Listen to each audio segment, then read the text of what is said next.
late-night flight cabin hummed softly through darkness, warm lights casting shadows over sleeping passengers throughout aircraft. Row 14. The female CEO in expensive black dress lifted her chin, mocking the quiet man in worn hoodie comforting his 7-year-old daughter. "Keep her quiet. This isn't a public bus."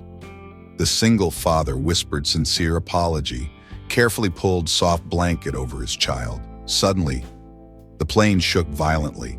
Oxygen masks dropped with terrifying metallic clicks. Intercom crackled loudly. Captain's voice trembling with fear. "This is your captain. Any experienced fighter pilot on board?" Cabin held collective breath. The quiet man stood slowly. Everything changed.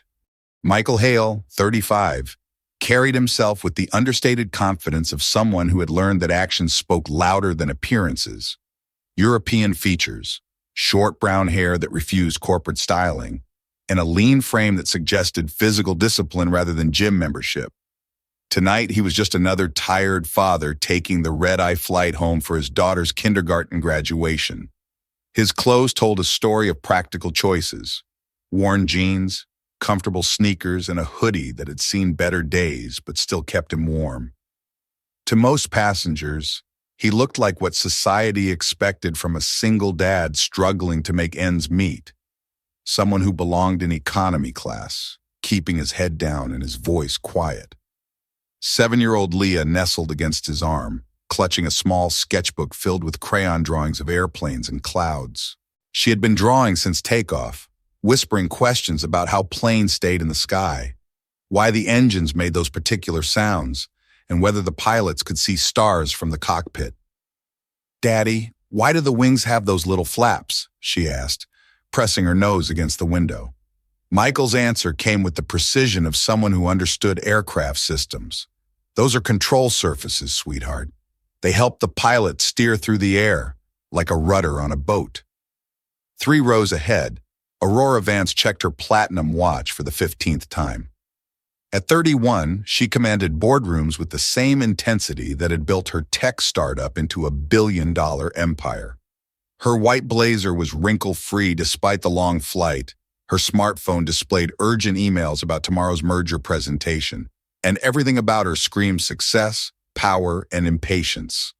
The child's whispered questions grated against Aurora's nerves like fingernails on glass. She had a presentation in 8 hours that would determine whether her company acquired its biggest competitor or lost everything to a hostile takeover. She needed sleep, silence, and the kind of controlled environment that money usually guaranteed. "Excuse me," Aurora turned in her seat, her voice carrying the authority of someone accustomed to immediate compliance. "Could you please keep your daughter quiet? Some of us have important work tomorrow." Michael's response was gentle but firm. "She's being very good. We'll try to whisper softer." Aurora's eyes flicked dismissively over his appearance. The scuffed sneakers, the faded hoodie, the obvious signs of someone who probably saved for months to afford these tickets. Her expression said everything. "People like you don't belong in first class. Perhaps next time you could consider booking the family section," she suggested with false sweetness. Michael reached into his backpack and pulled out a piece of paper, quickly folding it into a perfect airplane. He handed it to Leah, who immediately quieted down, fascinated by the precise creases and aerodynamic shape. "Better?" he asked Aurora simply. She turned back to her laptop without acknowledgement, but something in his calm response bothered her. There had been no defensiveness, no anger, just competence. The paper airplane in his daughter's hands wasn't a child's crude folding job. It was engineered with careful attention to weight distribution and wing design. The first sign of trouble came as a subtle vibration through the cabin floor. Most passengers didn't notice, but Michael's head tilted slightly, listening to something in the engine rhythm that had changed.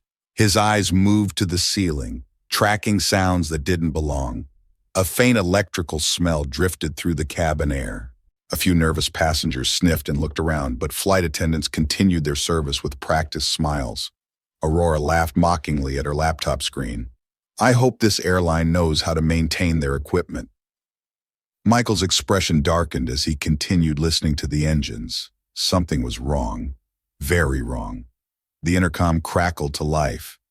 "Ladies and gentlemen, we're experiencing some technical difficulties with our pressurization system. Please remain seated with your seatbelts fastened." The captain's voice came again, this time with barely controlled panic. "Is there any fighter pilot on board this aircraft? Please identify yourself to the flight crew immediately." Michael squeezed Leah's hand gently. "Put on your oxygen mask, sweetheart. Listen to everything the flight attendants tell you." He stood up slowly, and every eye in first class turned toward him. Aurora stared in shock as the man she had dismissed as irrelevant stepped into the aisle with the bearing of someone who belonged there. The flight attendant would later tell investigators, he didn't rush or panic. He made sure his daughter was secure before responding to the emergency. His face showed no fear, like he had walked through storms before and knew the way home. Michael approached the lead flight attendant with measured steps, his voice calm and authoritative. "I can assist. I'm familiar with emergency procedures." The flight attendant's relief was visible as she escorted him toward the cockpit. Through the partially open door, Aurora could see the captain looking pale and disoriented, while the first officer's hands shook as he worked frantically over instrument panels, displaying warning lights like a Christmas tree of disaster. "Light smoke from electrical panels, sir," the first officer reported, his voice tight with stress. "Pressurization system failing, and we're getting multiple system warnings." Michael slipped into the jump seat without touching any controls, respecting the chain of command that kept aviation safe. His role wasn't to fly the aircraft. It was to provide the expertise and calm leadership that emergency situations demanded. "I'm not type-rated on this aircraft," he stated clearly, "but I can assist with checklists, communications, and emergency procedures." He opened the quick reference handbook and began reading emergency protocols in a steady, measured cadence. "Confirm breaker positions, isolate auxiliary power, check left pack status, set masks to 100%. His voice created a rhythm that cut through panic like a metronome cutting through chaos. The first officer's hands steadied as he followed each instruction, his breathing returning to normal as Michael's confidence filled the cockpit. "Request pan-pan declaration," Michael suggested to air traffic control. "If conditions worsen, we'll upgrade to Mayday. Request vectors to nearest suitable airport with long runway and emergency services." In the passenger cabin, Aurora found herself holding Leah's small hand as the child clutched her paper airplane. The little girl had written something on the wing in crayon. "For Daddy, you can fly." Shame washed over Aurora like a cold tide. She had spent the evening judging this man, dismissing him as unworthy of her attention, while he possessed skills that were literally keeping them alive. She stood up and began helping flight attendants calm other passengers, using her natural leadership abilities for something more important than quarterly profits. She showed elderly passengers how to position their oxygen masks, demonstrated brace positions, and spoke in the confident tones that had convinced investors to trust her with their millions. Michael's voice came over the intercom, steady and reassuring. "Ladies and gentlemen, we're diverting to a nearby airport as a precaution. Please remain calm, keep your masks on, and prepare for landing procedures." Behind the scenes, Michael was orchestrating a controlled response to cascading system failures. The smoke was dissipating as they isolated the faulty electrical module, but multiple backup systems had triggered, creating a complex puzzle of warnings and procedures. "Recommend descent to safer altitude," he advised. "We're encountering light wind shear, but the runway ahead has favorable conditions, long enough for emergency landing with headwind component." The captain, now recovering from his initial disorientation, resumed control of the aircraft, with Michael providing tactical support. The first officer had stopped shaking entirely, drawing confidence from Michael's unflappable presence. "Look outside," Michael told the first officer quietly. "See the horizon line. We're stable. Everything we're doing is working." In the cabin, Aurora wrapped a flight attendant's spare blanket around Leah's shoulders, her voice gentle in a way she rarely used. "Your daddy is very brave. Leah nodded solemnly. Daddy knows about flying. He taught me how to make the best paper airplanes. As they began their approach to the emergency airport, Aurora could see runway lights appearing through the darkness like a constellation of hope. The plane felt steady under Michael's guidance, each procedure executed with precision and calm. The aircraft touched down smoothly, tires squealing against pavement in the most beautiful sound any of them had ever heard. Emergency vehicles surrounded them with flashing lights, but the crisis was over. Passengers erupted in applause and tears, but Michael was already focused on the next priority, making sure his daughter was safe and unafraid. The first officer would later tell investigators. His voice was like a heartbeat, steady, reliable, calming. When I listened to him and followed his guidance, I stopped being afraid. He didn't just help us fly the plane. He helped us remember how to be pilots. Aurora remained in her seat, watching through the cockpit door as Michael completed post-emergency procedures with the same methodical care he had shown throughout the crisis. She realized she was witnessing something rare: competence without ego, heroism without fanfare. The paper airplane in Leah's hands had become a symbol of something Aurora was only beginning to understand. There were people in the world who built things, not companies or profits or market share, but safety, trust, and hope. And she had almost missed it entirely because she was looking in all the wrong places. The plane came to a complete stop at the emergency gate, and Aurora knew that when that cockpit door opened, she would meet an entirely different man than the one she thought she had judged so accurately just hours before. Her assumptions were about to collide with reality, and the impact would change everything she thought she knew about worth, value, and what it really meant to be important. The aircraft door opened to reveal emergency crews swarming the tarmac, their vehicles painting the night with red and blue light. Passengers filed out slowly, many still shaken by their brush with disaster.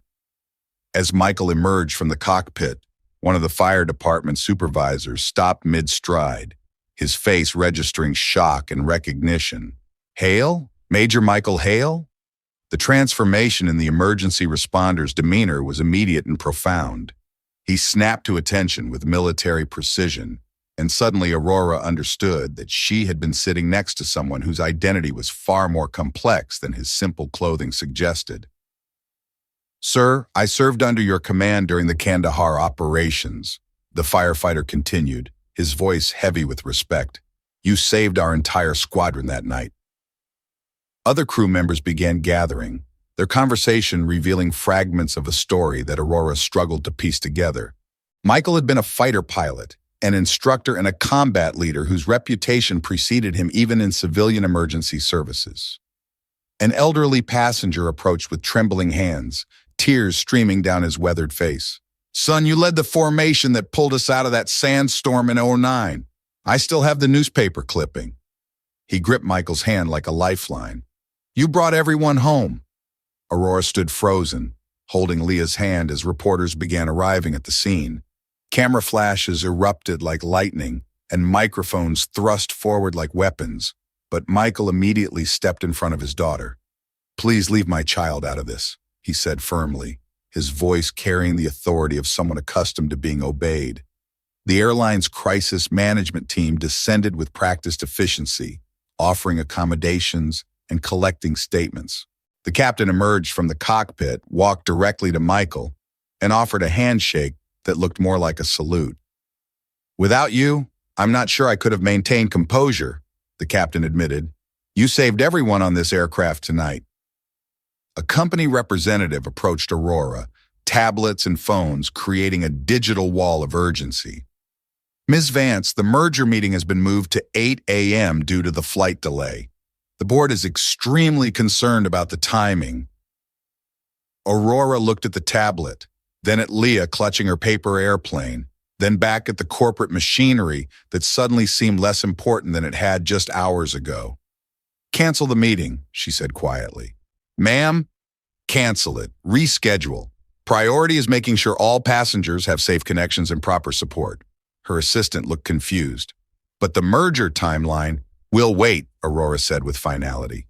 Today, people come before profits. I'm the CEO, and that's my decision. The corporate team exchanged worried glances, but Aurora had already turned away from their concerns. She approached Michael as reporters continued shouting questions he refused to answer. I owe you an apology, she said, her voice barely audible above the airport chaos. I was completely wrong about you. Michael's response carried no trace of vindication. You helped keep the cabin calm. Everyone did their part tonight. A retired general, recognizing Michael from news coverage of his military service, made his way through the crowd. He spoke quietly to Aurora as they watched Michael deflect media attention. Some people are born to be applauded. Others are born to keep the sky steady. You can usually tell the difference by which one they choose when no one's watching. The comment hit Aurora like a physical blow. She had spent her entire career seeking applause, recognition, and the validation that came with being noticed. Michael had spent his life in service that remained largely invisible until moments like this, when expertise became the difference between life and death. Airport security managed to clear the reporters, but not before several passengers shared their stories with camera crews. The narrative was already forming. Mysterious hero saves the day, then disappears back into anonymity. An airport operations manager approached Michael with offers of compensation, upgrade vouchers, and public recognition. Michael politely declined everything except assistance with rebooking his and Leah's connection. We just want to get home, he said simply. Leah has her graduation tomorrow. Aurora realized that while she'd been worried about billion-dollar deals, this man had been focused on a kindergarten ceremony that meant everything to a 7-year-old girl who believed her father could fix anything. The contrast burned like acid in her chest. As the crowd began to disperse, Aurora made a decision that surprised even herself. She approached her assistant and gave instructions that would have seemed impossible just hours earlier. Book rooms for Mr. Hale and his daughter at the airport hotel. Anonymous reservation, no publicity, no corporate connection. Just make sure they have a comfortable place to rest. Should I arrange transportation for you to the city? Your presentation materials are secondary, Aurora finished. Handle the merger calls remotely. I'm staying here until everyone is properly taken care of. Her assistant looked like she was watching Aurora's career implode in real time. But Aurora had never felt more certain of a decision in her life. She walked over to where Leah was showing her paper airplane to a sympathetic flight attendant. The child's innocent pride and her father's skills creating a sharp contrast to the adult world of recognition and reward swirling around them. Leah, Aurora knelt down to the child's level. Would you teach me how to make one of those airplanes? The little girl's face lit up like Christmas morning. Daddy taught me, you fold it like this and this part has to be really straight and then it flies super far. As Aurora fumbled with paper folds under Leah's patient instruction, she realized she was learning more than origami. She was discovering what it meant to value people for who they were rather than what they could do for her. The paper airplane she created was lopsided and imperfect, but Leah clapped her hands with genuine delight. It's beautiful, the child announced. Now you can make sunshine on dark days too. Aurora looked at the crooked airplane in her hands, then at the patient man who had raised such a remarkable daughter while carrying burdens and responsibilities she was only beginning to understand. Tomorrow's headlines would focus on the dramatic rescue, but Aurora knew the real story was quieter and more profound. Sometimes the most important people in the room are the ones you almost overlook entirely. And sometimes, changing your perspective changes everything else. The airport hotel provided a sanctuary from the media circus that was already spinning the emergency landing into headline news. Aurora had arranged adjoining rooms, not as a gesture of corporate largesse, but as a genuine attempt to ensure that Michael and Leah could rest without intrusion. The next morning arrived with soft sunlight filtering through hotel curtains and the distant hum of aircraft engines that sounded peaceful rather than ominous. Aurora appeared at their door carrying 3 cups of hot chocolate and a nervous smile. I thought you might be hungry, she said, offering the drinks like a peace treaty. Leah ran to accept her cup, then surprised Aurora by pulling out another paper airplane from her backpack. "This one's for you to keep," she said solemnly, "for when you have scary days." Aurora accepted the small gift with the reverence of someone receiving a medal of honor. She examined the careful folds, noting how perfectly aligned each crease was, how much thought had gone into its construction. "Can you teach me to make a better one?" Aurora asked. "Mine last night was pretty terrible." What followed was an impromptu lesson in paper engineering, with Leah as the patient instructor and Aurora as the eager student.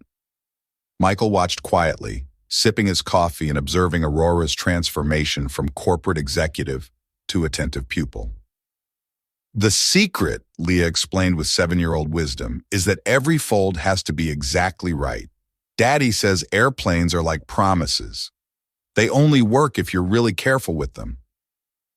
Aurora found herself thinking about all the promises she had made and broken in pursuit of business success. All the careful details she had overlooked in favor of speed and efficiency. Michael spoke quietly as they worked. "Leaving the cockpit was the hardest decision I ever made, but staying home with Leah is the most important mission I've ever accepted." His words carried no regret, only the quiet confidence of someone who had chosen purpose over prestige and found peace in that choice. Aurora set down her coffee cup, her voice thoughtful. "I used to think my value was measured in company valuation and market share. I've spent so many years flying high that I forgot what the ground looked like." She looked at Leah, who was carefully adjusting the nose of Aurora's latest paper airplane attempt. "Maybe I've been flying too high to see what really matters." They walked together to a small grassy area beside the airport's secondary runway, where departing planes created a gentle backdrop of purposeful noise. The morning air was crisp and clean, carrying the scent of jet fuel and possibility. Leah launched her paper airplane with the enthusiasm of a child who believed in physics and magic in equal measure. It soared in a perfect arc before landing gently on the grass. Aurora followed with her own attempt, still imperfect, but much better than her first try. The airplane wobbled but flew, earning encouraging applause from Leah. "You're getting better," the child announced. "Pretty soon you'll be able to make ones that fly as far as Daddy's." Aurora found herself apologizing again, but this time the apology was different. "I'm sorry I judged your father before I knew who he really was. I was looking at the wrong things." Leah considered this with the seriousness that children bring to important conversations. "Daddy says people are like airplanes. You can't tell how good they are just by looking at them on the ground. You have to see them fly." The wisdom in those words hit Aurora harder than any business advice she had ever received. She pulled out her phone and began making calls, not to reschedule the merger meeting, but to implement changes that had been growing in her mind since the previous night. "I want to establish a family travel assistance program," she told her surprised staff. "Emergency rebooking, accommodation support, priority assistance for traveling families during flight disruptions." She caught Michael's eye as she continued. "And I want to revise our company's family leave policies. Flexible schedules for employees with children. Sometimes the most important flight is the one that gets you home." That evening, as they prepared for their rescheduled departure, Leah asked Aurora a question that would echo in her mind for years to come. "Are you still scared of flying?" Aurora looked at the paper airplane Leah had given her, now carefully stored in her laptop bag like a talisman. "Yes," she answered honestly. "But now I have something to remind me that the best pilots are the ones who keep everyone safe, not the ones who fly the highest." She had learned that true leadership wasn't about soaring above others, but about helping everyone reach their destination safely. The second flight would be routine and uneventful, but Aurora would never again look at fellow passengers as distractions or inconveniences. She had discovered that the most valuable people are often the ones you might overlook entirely, and that heroism comes in many forms, most of them quiet, humble, and completely unconcerned with recognition. If you believe that a single decision to value people over profits can save more than just a difficult day, Comment, I believe. Dawn broke gently over the airport terminal, painting the waiting area in soft pink and gold light. Aurora opened her laptop bag and found 2 paper airplanes nestled beside her business documents. One from Leah, and the imperfect one she had made herself under a child's patient guidance. Attached to Leah's airplane was a small note written in careful crayon letters, "For your scary days." Aurora looked around the departure lounge and spotted Michael helping Leah tie her shoelaces, his movements unhurried and precise. There was something profound in his patience, in the way he gave his full attention to small tasks that mattered to his daughter. She approached them as boarding began, her heart carrying a decision that would have seemed impossible just 24 hours earlier. "If you two need someone to share the journey," she said quietly, "I'd like to travel at the same altitude from now on. Not the high-flying kind, the kind where you stay close to the ground, where real people live." Michael paused in his shoelace tying, then looked up with that steady smile she was learning to recognize. "Ground level can be a good place to fly, closer to the people who matter." Leah bounced with excitement. "Does that mean we get another paper airplane in our family?" Aurora's throat tightened at the word family, not because it was wrong, but because it felt more right than any business merger she had ever negotiated. "If you'll have me," she whispered. The boarding process became a celebration of small connections. Leah insisted on sitting between Aurora and Michael, her paper airplane collection spread across their tray tables like a fleet of possibilities. As their plane lifted off smoothly into morning sky, Aurora realized she was no longer afraid of flying. She had learned that the best pilots don't seek altitude for its own sake. They seek the elevation that allows them to navigate safely and bring everyone home. The flight attendant on this leg would later tell colleagues, there was something different about that family in row 12. The little girl was teaching the woman how to fold paper, the man was reading quietly, and all 3 of them looked peaceful, like they belonged together.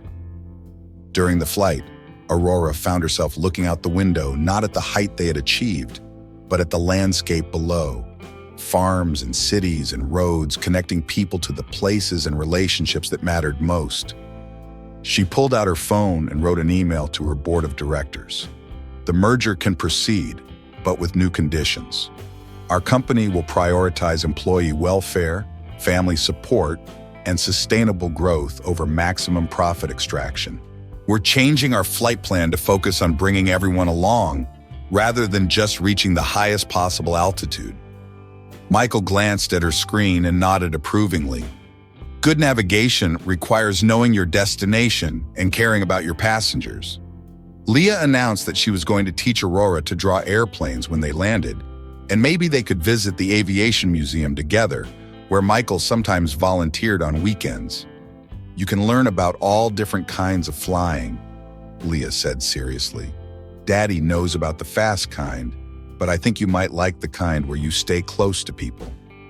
As they began their descent, Aurora realized that this journey had taught her something no business school had ever covered. There are people who don't need the sky to prove they know how to fly. They keep the sky steady by keeping the hearts of others steady. The plane touched down smoothly, and Aurora knew she was arriving not just at a destination, but at an understanding that would guide every decision she made from this day forward. Some stories end with soaring achievements and public recognition. Others end with quiet connections and the profound satisfaction of choosing people over performance metrics. This was the better landing. True leaders don't need the highest altitude to prove their worth. They keep everyone grounded in what matters most, not by limiting dreams, but by ensuring no one flies alone. If you believe that stories like this one, quiet, persistent, and real, deserve to be preserved, leave a comment below and subscribe so you won't miss the next journey that touches hearts instead of breaking them.